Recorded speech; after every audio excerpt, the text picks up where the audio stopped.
Hey y'all, my name is Shantae Elaine and welcome to The Conversation. So today's guest is Dr. Sabreen Mutawally. Dr. Mutawally is an educator, evangelist, mentor, and author of the new 52-week journal for singles called Maximizing Me. Joining the conversation to discuss singleness and how to maximize your life is Dr. Sabreen Mutawally. Welcome and thank you so much for stopping by. Great evening, everyone. Excited to be here. Thank you for having me on this evening. No problem. So just to get started, what does it mean to maximize life to you, and why isn't everyone doing it?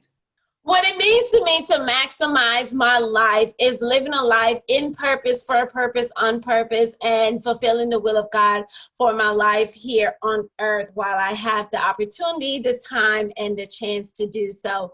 For me, maximizing life is not simply just existing, but it's truly living. It is enjoying every aspect of life. It is not just about surviving, but truly thriving through any challenge, situation, circumstance that arise. Life is going to be full of challenges, but your reaction, your response to those is what's going to determine what happens next. For me, why people are not doing so is, unfortunately, many people do not have the opportunity or they have not, they're passionate about, and sometimes it is that they have encountered it, but they do not know how to go about it. Also, for some other individuals, it's because they still are residing in their past. And when you reside in your past, you don't have the opportunity to live in the now. And unfortunately, you do not have hope for the future. Wow, that's good. That's good.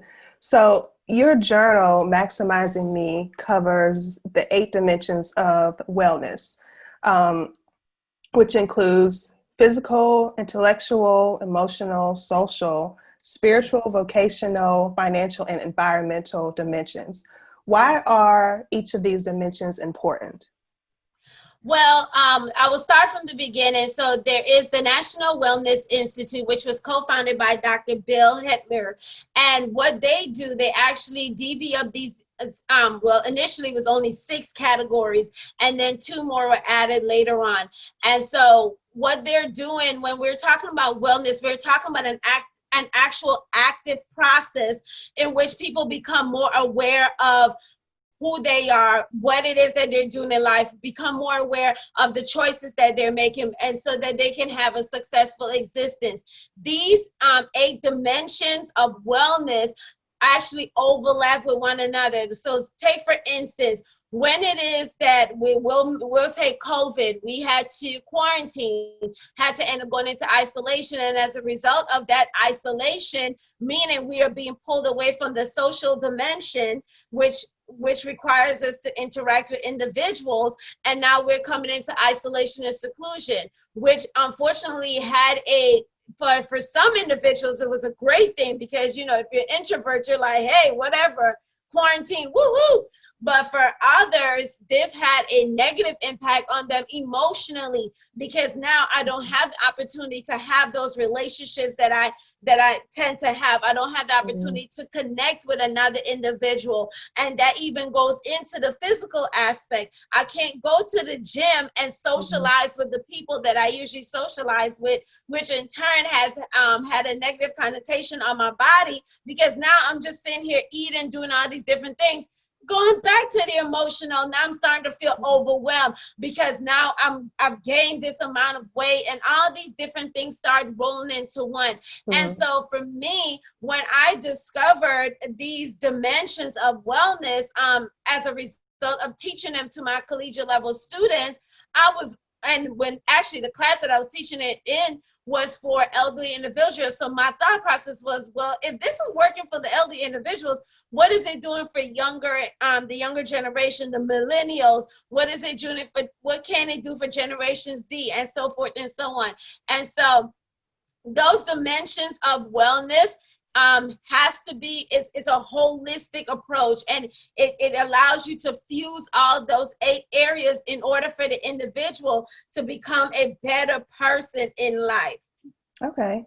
So is there a particular dimension that you think is most relevant to millennials or singles or both? Honestly, I cannot. And the reason I would say that is because every person is different. So for some individuals like myself, that the one area that I had to really like dive deep into and really work on was that emotional aspect.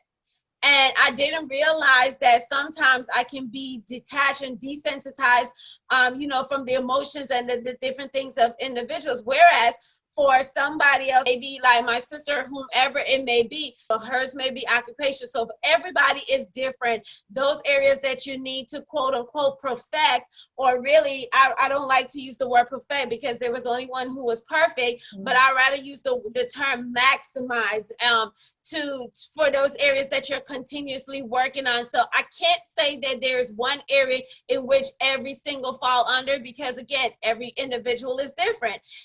Again, it may be, this is why when I wrote the journal, I introduced all 8, and I'm eventually going to actually write a book that really dig deep, excuse me, and really dig deep and dive deep into the 8 dimensions so that we can really begin to think about, okay, this is what was going on in this area of my life, and I now see how that area, when that emotional for me, when that area was all in jumbles, how it actually impacted my occupational, how it impacted my physical, how it impacted my social, how it impacted my finances.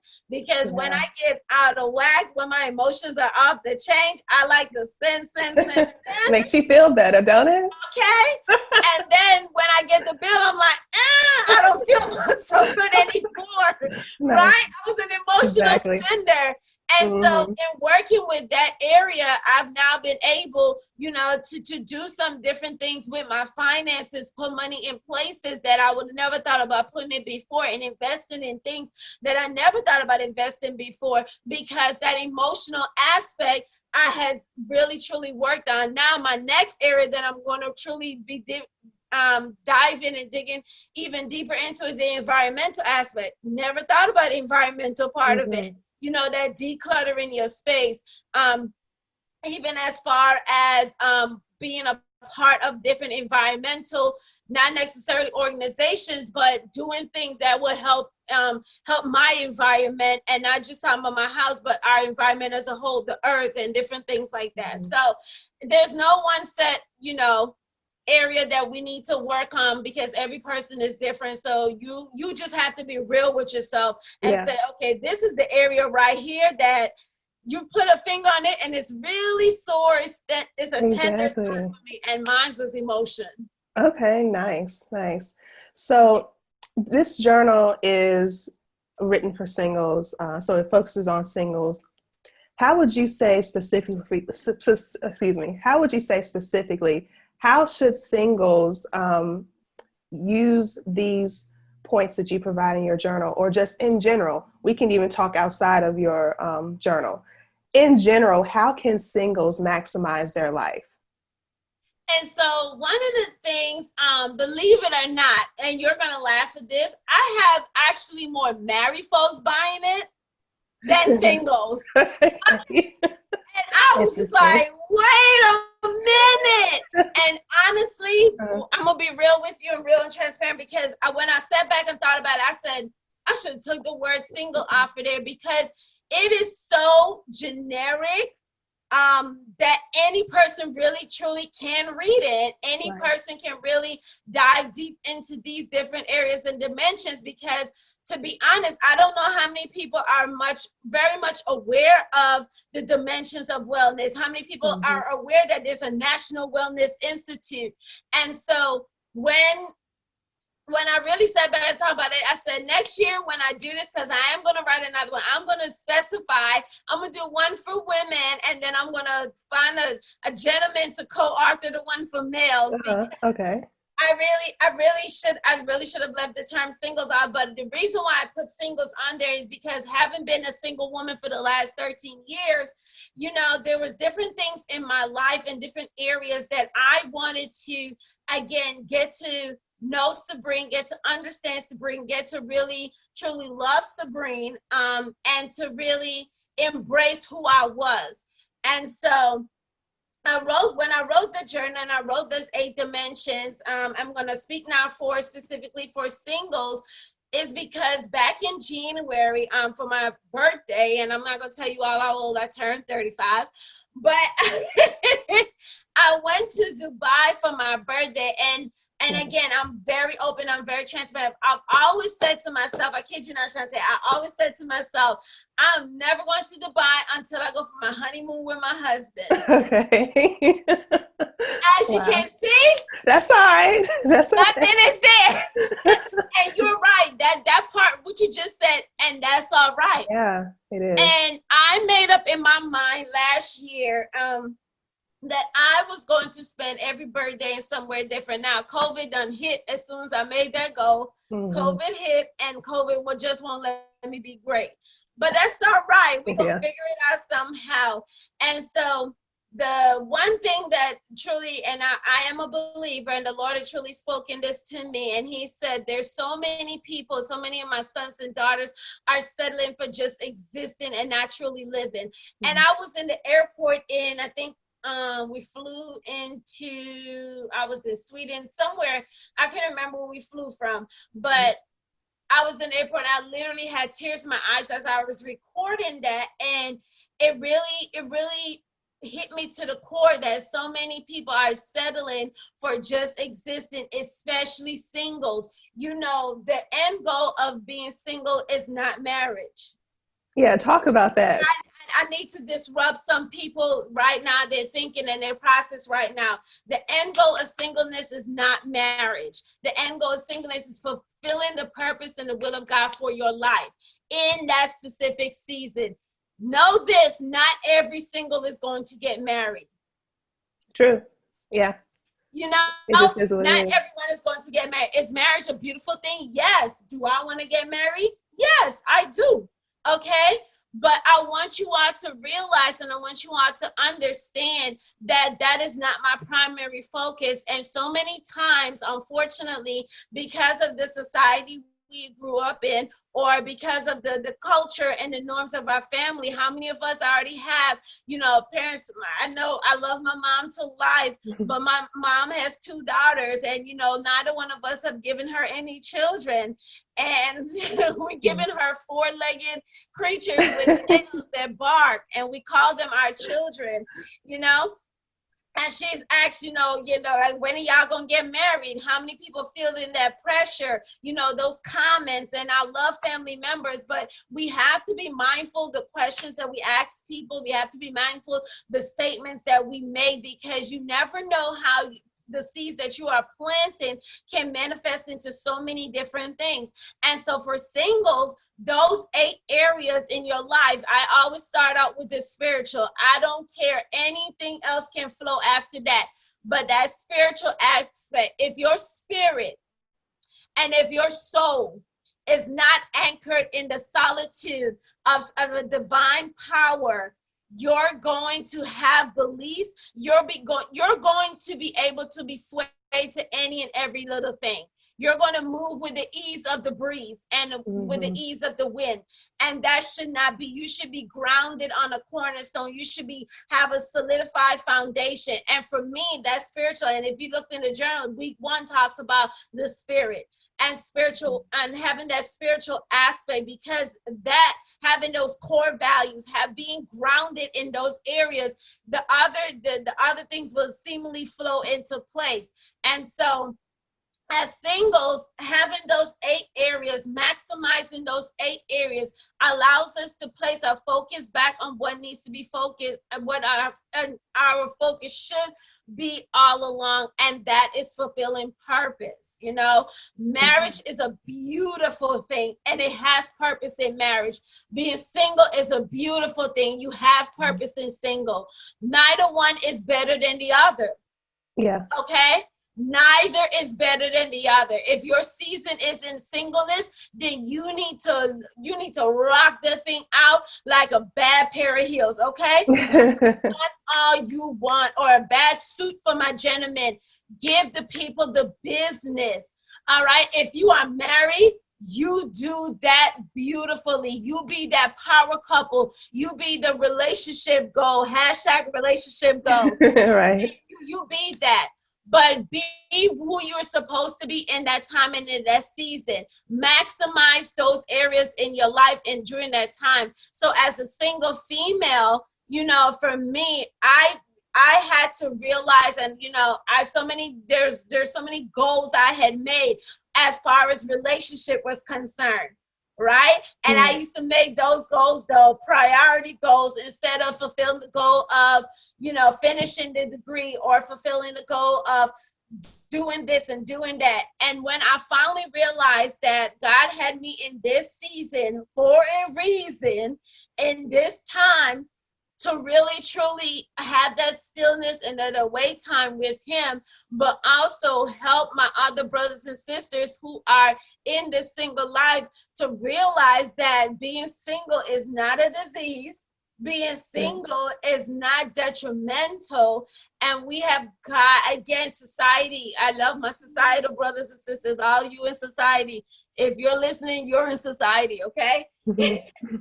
We got to be mindful what we're saying to our single brothers and sisters, especially if you are married. Okay. Yes, encouragement is necessary, but push them also to say, hey, what is it that God has called you to do right now? What is it that you've always dreamed about doing? I've always dreamt about going to Dubai, and you know what? I went, and it was one of the greatest trips that I've ever taken. Oh my gosh, if I could have moved there, I would. The Lord will not release me to move, but you know, if I could move there, I really truly would. But singles truly hear my heart, and I'm so grateful to have this platform to share with Shantae. But you have purpose. Like, you have purpose in this time. Like, you have the opportunity to do what you want, when you want, and how you want to do it. Of course, in the boundaries, for me, in the boundaries of the word of God. But at the same token, you have the opportunity to live your life to the fullest. You wanted to buy the property, get your credit right and go buy that property. Yeah. You wanted to travel, save up, get your girlfriends, get your guy friends, y'all go on the trip. You know, you wanted to get the dog, buy the dog. You know, right. shelters looking for people to adopt dogs. You know, Yeah. you wanted to join that organization, join the organization. Do things, you know, don't fall into busyness. Please don't fall into the trap of busyness. For me, that is the biggest pandemic, bigger than COVID, is busyness. But that's a whole episode. That's good though. But fall into purpose, Right. live in purpose. Like, enjoy life, y'all. You have things on your bucket list that you want to do. Do it. If you don't have a bucket list, create one. You know, put some expiration dates on the things that you said you want to do. That's good though, Sabreen. That's good, because I do feel like, especially I hear this from Christians all the time. Oh, I want to wait until, you know, I get married to do X, Y, and Z. Like, you know, little stuff like traveling. Like, your passport does not ask you, are you single or married? If not, you can't come to this country, you know? Like, right there. That's good right there. You know what I'm I'm going to saying? steal that. You can borrow it. Since you're my girl, Sabreen, you can borrow it. But, you know, even for me, I can relate to the traveling thing because I wanted to go to Paris for my 30th birthday. And so I asked a few of my friends, and I actually had a friend say, well, I want to wait and go with my husband out of the country. I've never been out of the country. I want to wait and go with my husband. I work at a university, and so I ended up, and I'm in graduate school too, and so I ended up going on a study abroad trip to Paris last year. Had the time of my life. First time I left the country. It was amazing. And so, like, you just have to go. Like, I'm not married. Which, I'm not married, but, you know, at the same time, like, you have to live your life. So I am 100% on that. So do you think it's religion that's holding people up, saying that I have to wait until I'm married to travel? I have to wait until I'm married to buy a dog. I literally heard someone on YouTube say the other day to women specifically, not to men, oh, women, you should wait to get married to buy a house. like, men, you can buy a house. You should wait to get married to buy a home. Just, I guess he was thinking that, oh, you know, your man would not want to move in with you, but why can't you have like a property to rent out? I'm not sure his rationale with that, but what is your thoughts on that? Is the issue some religion that's not biblical? So when I say religion, I don't mean it's Bible. It's not biblically sound. I'm saying that it's just something that's just been created over the centuries. What do you think about that? It's a false theology. Yeah. Definitely a false theology. As you stated before, I don't regulate, and maybe a listener who is listening can pinpoint in the Bible for both of us where it says a woman should not own any property. But I believe some people have misconstrued the gospel, have twisted the gospel for their own purpose, for their own ideology, and in order to prove a point.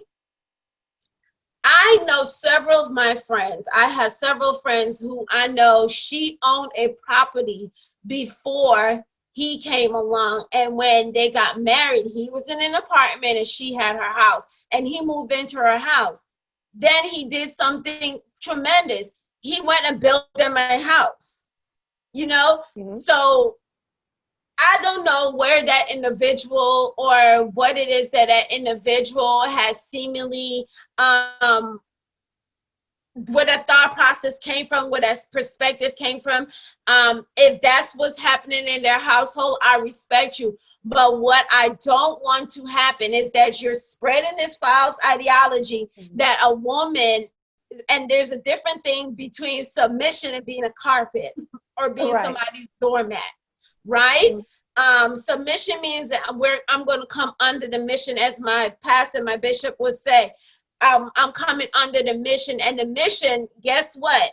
You went in partnership. When you're having a marriage and in partnership, you're coming together as one. So you're coming up with this mission together, right? And I, as a woman of God, I will submit to my husband. That will never be an issue. That would definitely never be an issue. But that will only occur if he's submitted to Christ. Exactly. And of course, that means I have to marry someone who is on the same wavelength as me when it comes to loving God, loving God's people, you know? And so I don't, that right there, that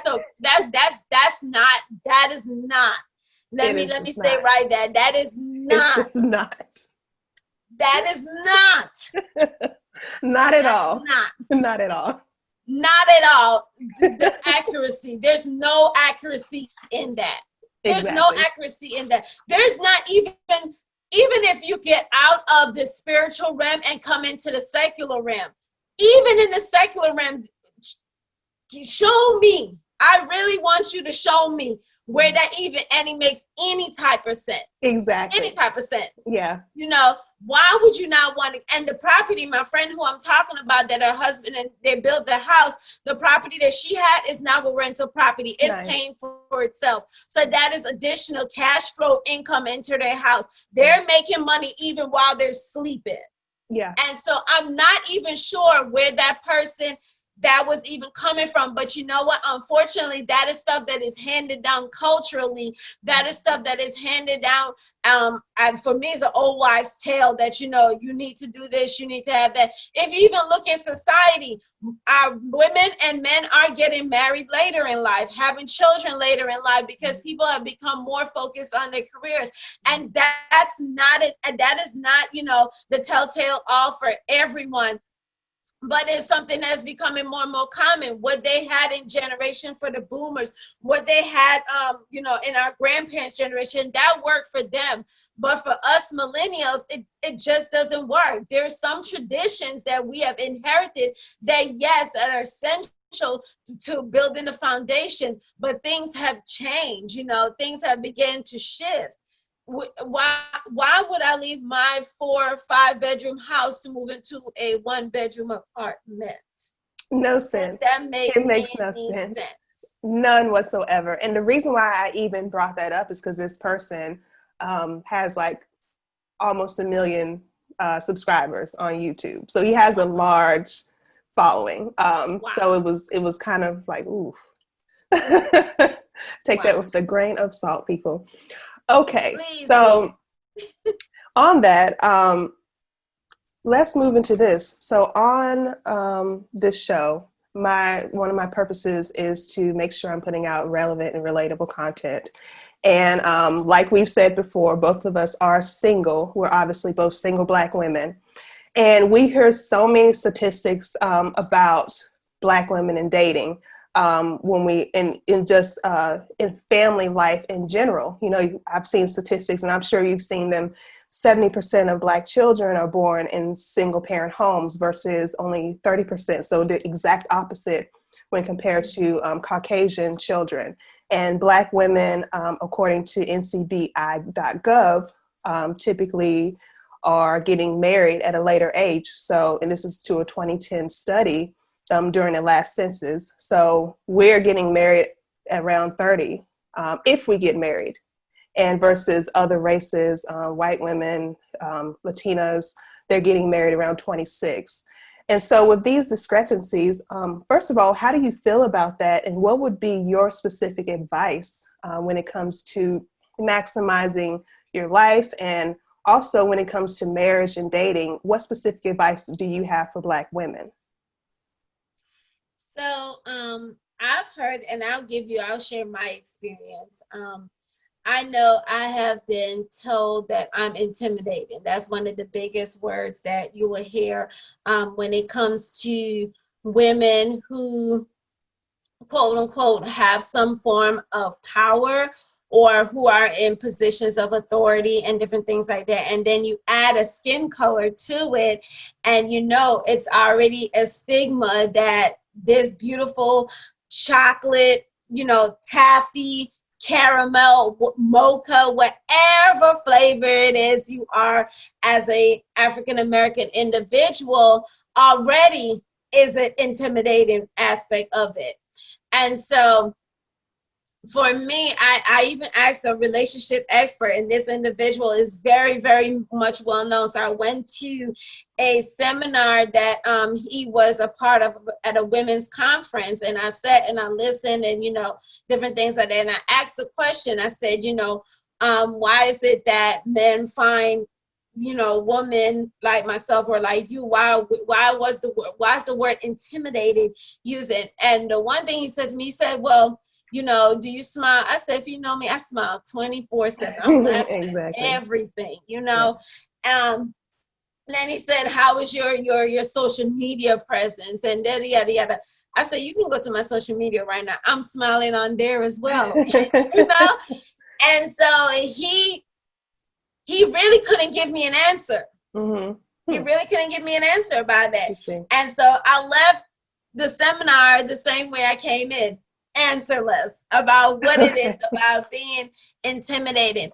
And so I have a lot of my friends and I have colleagues and different things like that. And I was told that unfortunately, some men do not have the security in themselves to handle a woman who has, I don't want to say have it all, but she is in right standing in the things that she needs to do. And she is so focused on these various things that she is purpose or she has been called to do that he doesn't think that she has time for him, or he does not think that, you know, she is willing to give up certain things in order to be with him. And so again, I was like, I don't know, you know, but that answer. So yeah. So you think that Black women, because we are, you can look at the statistics, I know you know, you're an educator, that we're very educated. A lot of Black women have bachelor's, master's, PhDs, doctorates. So, and there's some studies with that as well, showing that women who are more educated are less likely to get married. So do you think that that education factor, because many Black women want to date or marry Black men, and Black men statistically have less degrees or less educated overall. And we know that's not always the case, of course. So do you think like the education aspect is what is intimidating, or is intimidation really the issue? And so that's a great question. I honestly, I really don't know. We're talking with different men again, and just trying to get their aspect and their perspective on it. I don't feel like sometimes, okay, I will say this. Unfortunately, some women, and in particular, speaking as a Black woman, we tend to throw things in people's face when we are highly educated, or, we have this, and that. And yes, you should be proud. You should be absolutely proud that you have accomplished in these areas, but those areas should not become an idol in your life. And why I said that is because we won't think twice at looking at a man who is in some type of trade. So say for instance, if he is an HVAC, or he is in plumbing or different things like that, and we think because he doesn't have that bachelor's or that master's or the PhD or whatever it may be, that he is not equal, or he's not worthy to be in our presence. And ladies, we've got to stop that, whether you're Black, white, Latino, all this different stuff like that. Because if you really go look at the salary of some of these individuals, Right. they're making more than all these degrees put together. Yeah. I have a student, and she, like Shantae said, I'm an educator. I have a student who graduated from high school, went to HVAC. I have a PhD degree, okay? A whole PhD, and that child is making more than me. Yeah, and I hear about that all the time. I know. And he went to school for 2 years. Oh, nice. That's wild, but okay. Right? Yeah. And so I think we've got to be, as women, we have got to be mindful of, how it is that we treat the men within our community. We've got to return our kings back to the pedestal in which they have been. Now, they haven't fallen off, but they've been pushed off in our society, that have been that have scorned them, and that have brought this image of them as being inferior, as being less than. We've got to return our kings back to our pedestal. So I will challenge my sisters out there. Yes, have standards. No doubt about that. Absolutely. Please have standards. You should have standards. You should know what you desire. But at the same token, you never know what God can use, or whom God desires to use to bless you. And remember, marriage is a thing of a partnership. You're going to build together. It is not an addition. It's not 1 + 1 = 1. It's multiplication. It's 1 × 1 = 1. You're supposed to multiply each other. You're supposed to encourage each other. Again, I've seen marriages where, she outbanks him, but you can never tell, because the way she loves on him, she has placed him into his rightful place as the king, of the castle, or whomever it may be. But I do think intimidation does come from, the status of our education. Yes, I do think intimidation is a thing that is existent, and that is because they don't. Unfortunately, some men do not know how to handle a woman who has been in an authoritative position, who has obtained all these things, whether it is the degrees, the house, the positions, whatever it may be. They don't know how to approach her, or they're not confident sometimes, because she may become standoffish. But so it's one of those things that, in some parts, is definitely my sisters, including myself, and some parts is definitely the men. So. Okay. All right. Well, Sabreen, that's all I have as far as questions. Thank you so much. All of that was so insightful and so good. Where can people find you online? And tell us about your, is there a link or a website for your book as well? So www.drsamiam.com. My website is actually being updated right now by the wonderful Miss Lori Pogue. She is tremendous when it comes to doing all those fancy stuff. So right now, the website is under construction, but of course, you can find me on all social media platforms: Twitter, LinkedIn, Facebook, Instagram. www.drsamiam.com is my website, but for social media, is at Dr. Sam I Am 1 for Twitter and for Instagram, and at Dr. Sam I Am on Facebook. And then, of course, LinkedIn is just Sabreen Mutawally. You'll find me there. Okay, sounds good. Well, thank you so much. This interview was very good. I enjoyed talking to you. Very good information, a lot of nuggets, y'all. So I hope you listen to Dr. Mutawally. All right, she has some good information. Pick up her new journal. I'll put all your information in the description box of this video so people can just click on it and go. All right. Thank you so much. And you have a good one. And that's it. Okay, y'all, so that's all for today's conversation with Sabreen. Thank you so much for stopping by. I hope it was informative and helpful for you. And do me a favor, if you have not already, please go ahead and subscribe and also hit the notification button so you can stay up to date with all the latest content. And hey, feel free to leave a comment. Tell us what you thought about today's episode, and if you have any suggestions about some future interviews you'd like to see and some future topics you'd like to see covered on this channel, let me know. All right, thank you so much and have a good one. Bye.